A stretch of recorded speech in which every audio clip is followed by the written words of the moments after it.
Olá, muito boa noite. Terça-feira, 8 de dezembro. Veja agora os destaques de hoje do Segunda Edição. Morte trágica gera revolta na Vila Cruzeiro, em Porto Alegre. Mulher morre durante a ação da polícia no local.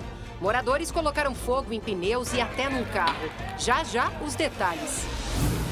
Esperança contra o vírus. Primeiras vacinas devem chegar ao país em janeiro.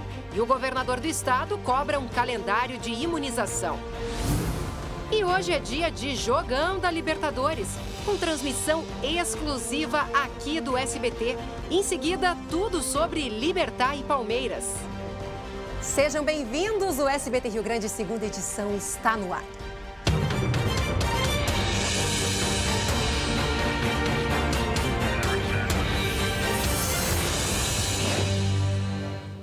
E a gente abre o Segunda Edição falando de uma ação da Brigada Militar que terminou na morte de uma líder comunitária aqui na Zona Sul de Porto Alegre.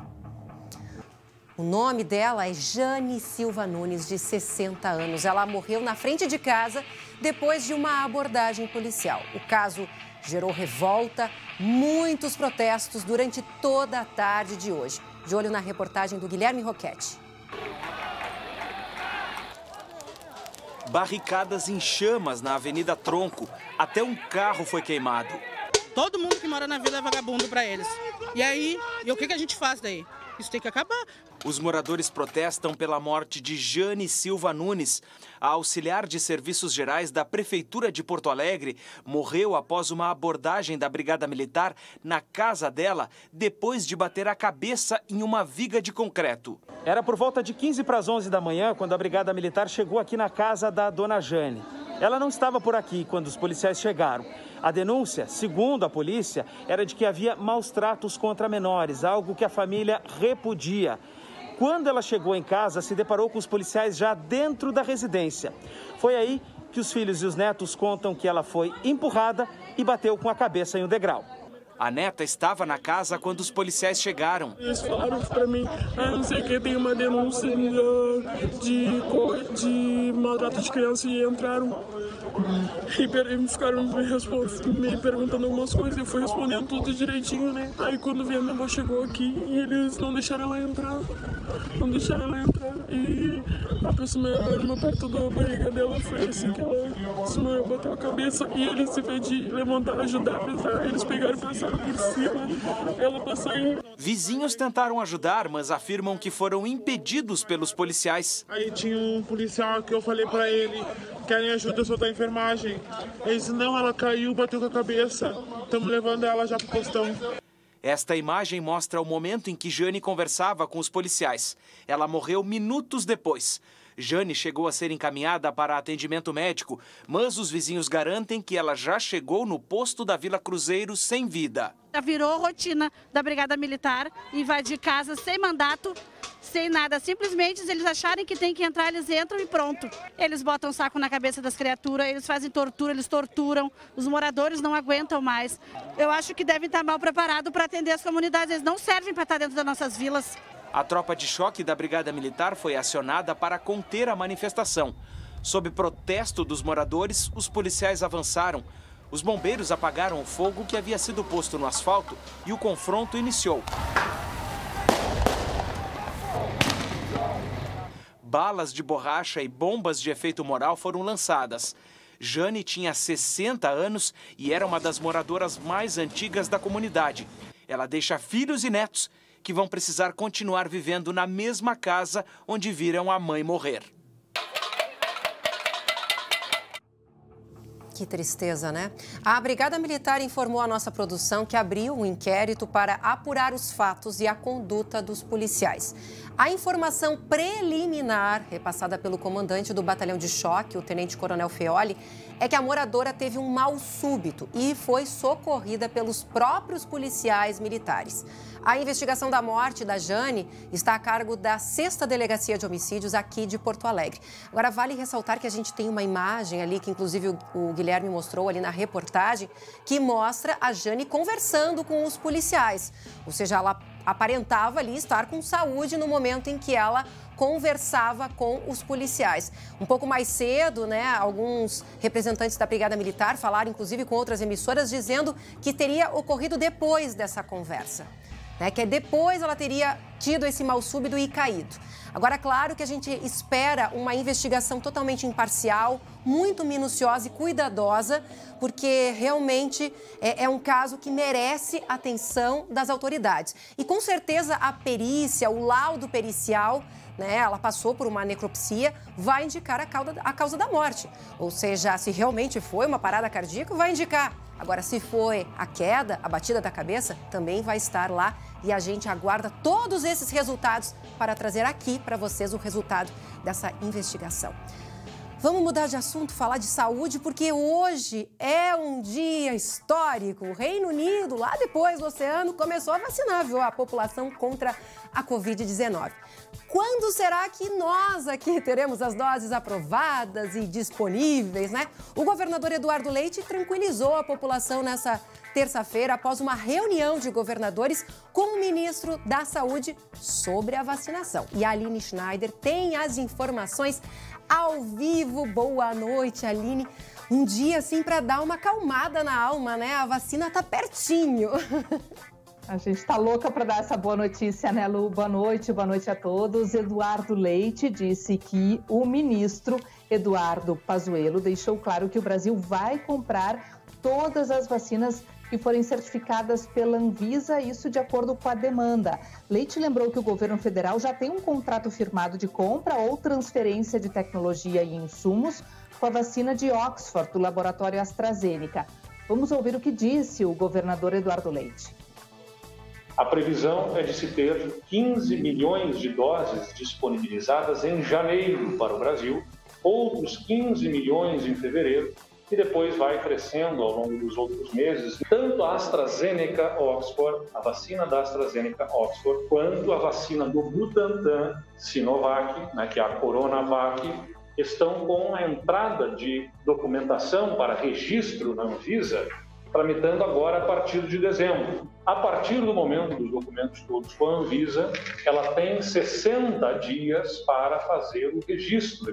Não faz nenhum sentido que cada estado, cada município estabeleça uma política própria para disputarmos entre nós as vacinas. O Brasil tem essa tradição, tem um Programa Nacional de Imunização e, através dele, que nós entendemos, é o melhor caminho para viabilizar a imunização da população. De acordo com o governador, o ministro disse que o calendário de vacinação de São Paulo não será possível se a Anvisa não liberar a vacina Coronavac em tempo. Leite confirmou que chegou a conversar com o governador João Dória sobre o interesse pela vacina do Butantan para imunizar funcionários da saúde aqui do Rio Grande do Sul, mas que a manifestação do ministro reforçou a confiança no programa nacional. E nesta quinta-feira, Lu, o presidente da FAMURS, a Federação das Associações dos Municípios do Rio Grande do Sul, irá até o Instituto Butantan para saber mais sobre a vacina da Coronavac e faz parte desta comitiva o prefeito aqui de São Leopoldo. Tá certo, muito obrigada pelas informações e a gente aguarda, né, aí essa corrida pelas vacinas, ou seja, qual será a primeira aí que terá a aprovação da Anvisa, que vai conseguir aí o registro, seja o tradicional, seja o emergencial, que a gente quer uma vacina comprovada. Bom, e agora preste atenção neste aviso. Fique agora com o recado que a FAB da EVT Assessoria tem para ti. Você comprou um carro e está pagando por 2? Está com dificuldade de pagar a parcela do financiamento ou está com busca e apreensão? Não para de pensar em tantas dívidas de cartões de crédito e empréstimos. A EVT faz uma análise gratuita e explica passo a passo como resolver o seu problema. Entre em contato com os especialistas, faça sua consulta e conheça diversos casos de sucesso realizados pela EVT Assessoria. Dívidas de R$110 mil que saíram por R$25 mil. Acabe já com os juros abusivos. Você pode reduzir suas dívidas de cartão de crédito, veículos e empréstimos. Mas tem que ligar agora no 51 3391 3852 ou mandar um WhatsApp para 51 99770 2864. E ainda hoje, mais um surto de Covid-19 aqui no estado, no asilo. 9 idosos morreram em Caxias do Sul e mais de 50 foram contaminados. A produção gaúcha comprometida pela estiagem e pela pandemia. Assunto para Alessandra Bergman no Momento Agro. E ainda, hoje tem jogão pela Libertadores com transmissão exclusiva aqui no SBT, Jeremias Werneck. É isso, Lu. Libertad e Palmeiras abrem uma semana decisiva daqui a pouquinho. Depois do intervalo, a gente fala sobre essa transmissão aqui no SBT e também o aquece da dupla Grenal dos jogos de amanhã. Oi, pessoal. Olha, nesse verão não tem nada mais legal do que a gente deixar as crianças brincarem na areia, na piscina, não é mesmo? Mas elas estão protegidas do sol?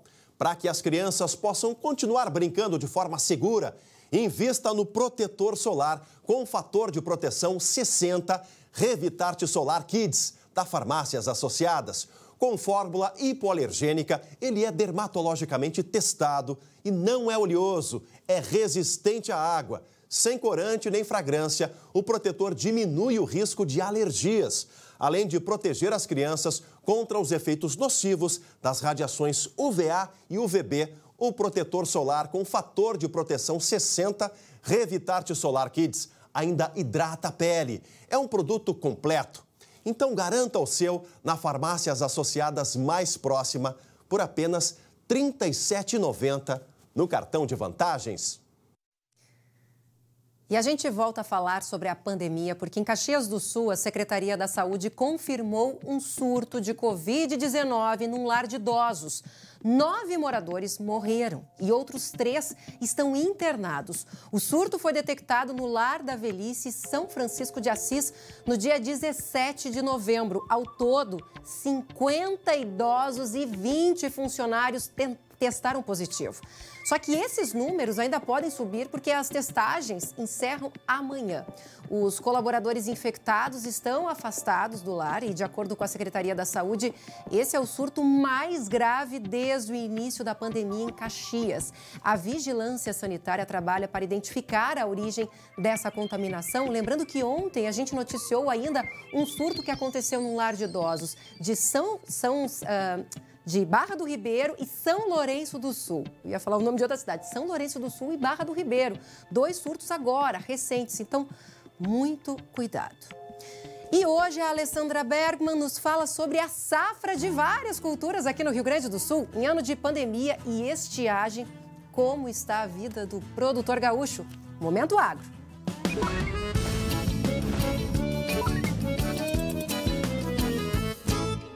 Não tem pandemia nem tempo ruim que derrube esse povo do campo, Luciane. Vamos começar pelo arroz. O Rio Grande do Sul é o maior produtor nacional. Os preços do mercado aí tiveram uma alta, a tendência é equilibrar lá por fevereiro. Mas vai uma dica de consumidora. É bom experimentar o parboilizado, ele tá mais barato do que o tipo 1 no supermercado. A colheita do trigo teve uma quebra de 30% de safra, também pegou geada fora de época, teve estiagem e claro que isso aí pode impactar no preço da bolachinha e da massa na gôndola. A soja, principal produção do Rio Grande do Sul, finalmente terminou o ciclo do plantio, graças a essa chuvinha que ajudou aí nas últimas semanas. Tupanciretã e Júlio de Castilhos são os municípios maiores produtores do Rio Grande do Sul, com a tendência de sempre produzir mais em menos quantidade e menos área plantada. O ano termina com a colheita do tabaco, que também sofreu principalmente com a chuva de granizo. A Associação de Fumicultores do Brasil, a FUBRA, estima que há uma redução de 4% na colheita comparado ao ano passado, sendo que 71 mil famílias de agricultores familiares dependem da produção de tabaco nos 3 estados do sul do país. É com você, Luciane.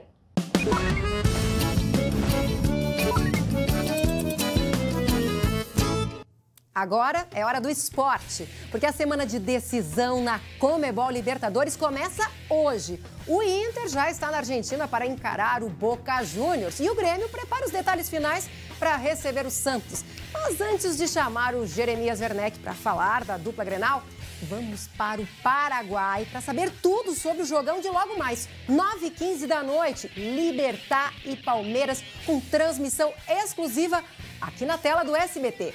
Boa noite, André Galvão.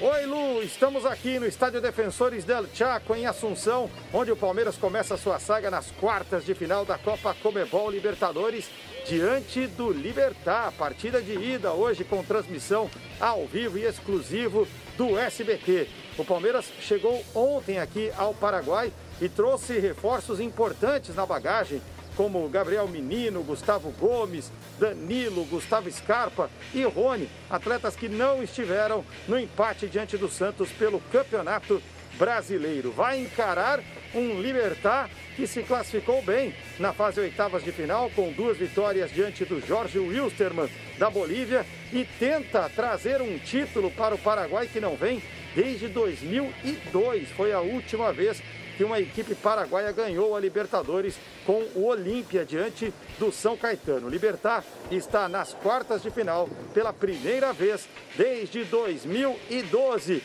É jogão, é decisão. Libertad e Palmeiras, jogo de ida das quartas de final da Libertadores. Você acompanha aqui na tela do SBT a partir das 9h15 da noite. E agora vamos saber as informações da dupla Grenal com o Jeremias Werneck. Boa noite, André. Boa noite, Lu, para todo mundo que está com a gente aqui no segunda edição. Vamos começar falando do Inter. O Inter já está, Lu e todo mundo com a gente, em Buenos Aires, na Argentina, para o jogo de amanhã na Bombonera contra o Boca. E olha, Lu, o Inter tem boas notícias, viu? Abel Braga e Edenilson testaram negativo em novo exame para o novo coronavírus e eles voltam ao Inter. O Abel vai estar na cadeira do gramado e o Edenilson vai estar nesse time. Quem também volta ao Inter é o Cuesta, que estava suspenso no primeiro jogo. O Inter, na Argentina, precisa vencer. A missão é simples, vencer. Simples porque tem que ganhar, mas não é fácil. O Inter tem que vencer. Se vencer por 1-0, Lu, leva para os pênaltis. Por 2 gols ou mais, classifica direto. Empatando, o Inter está fora. E para fazer essa missão, a ordem é muito clara e o Patrick vai nos explicar. Eu acho que dentro de uma estratégia, num jogo como esse, o mais importante é de início não tomar gol, né? Eu acho que se você entrar equilibrado tanto na defesa quanto no ataque, você vai estar mais perto de marcar do que sofrer gol, né? Então é pensar positivo, entrar com alegria, entrar com foco, determinação, pensando que a nossa bola vai entrar e que a gente vai seguir lutando durante a partida e não vai tomar gol e acreditar. E o Grêmio, hein, Jeremias? Será que vai manter ou será que vai perder essa invencibilidade, hein? Pois é, Lu, porque o Grêmio chega muito embalado nesse confronto contra o Santos. Aliás, é um confronto de 2 tricampeões da Libertadores, né? O Brasil tem 3 tricampeões e 2 vão se enfrentar amanhã aqui em Porto Alegre, Grêmio e Santos. O Grêmio não perde desde o jogo com o Santos lá na Vila pelo Campeonato Brasileiro. E para essa partida agora, para manter essa invencibilidade de 16 jogos sem perder, o Grêmio tem 2 reforços muito importantes, 2 voltas muito importantes, de Kahneman e Jean-Pierre. O Kahneman não atua há 9 partidas, está recuperado das dores musculares e o Jean-Pierre está bem. É claro, o Jean-Pierre ainda vai fazer um testezinho no vestiário antes de começar o jogo, tá, Lu? Mas a tendência é que ele comece. E com esses 2, jogando em casa, o Grêmio é bem favorito para conseguir um bom resultado contra o Santos na abertura das quartas de final. O Grêmio está nas quartas, o Inter ainda está jogando as oitavas. O Inter vai finalizar o confronto para saber se vai às quartas ou não. Mas é uma tarefa aí difícil, né? Claro que o Colorado acredita, mas não é uma tarefa fácil, né, Jeremias? Não é simples, não. Mas em Libertadores, tudo pode acontecer. Não tem regra, né? Tá certo. Muito obrigada pelas informações. Boa noite para você, Jeremias. E boa noite também para você que está nos assistindo. Uma ótima noite para vocês. Fiquem agora com o SBT Brasil. Amanhã, 11h40, em SBT Rio Grande, com meu amigo André Rara. Até amanhã. Tchau, tchau.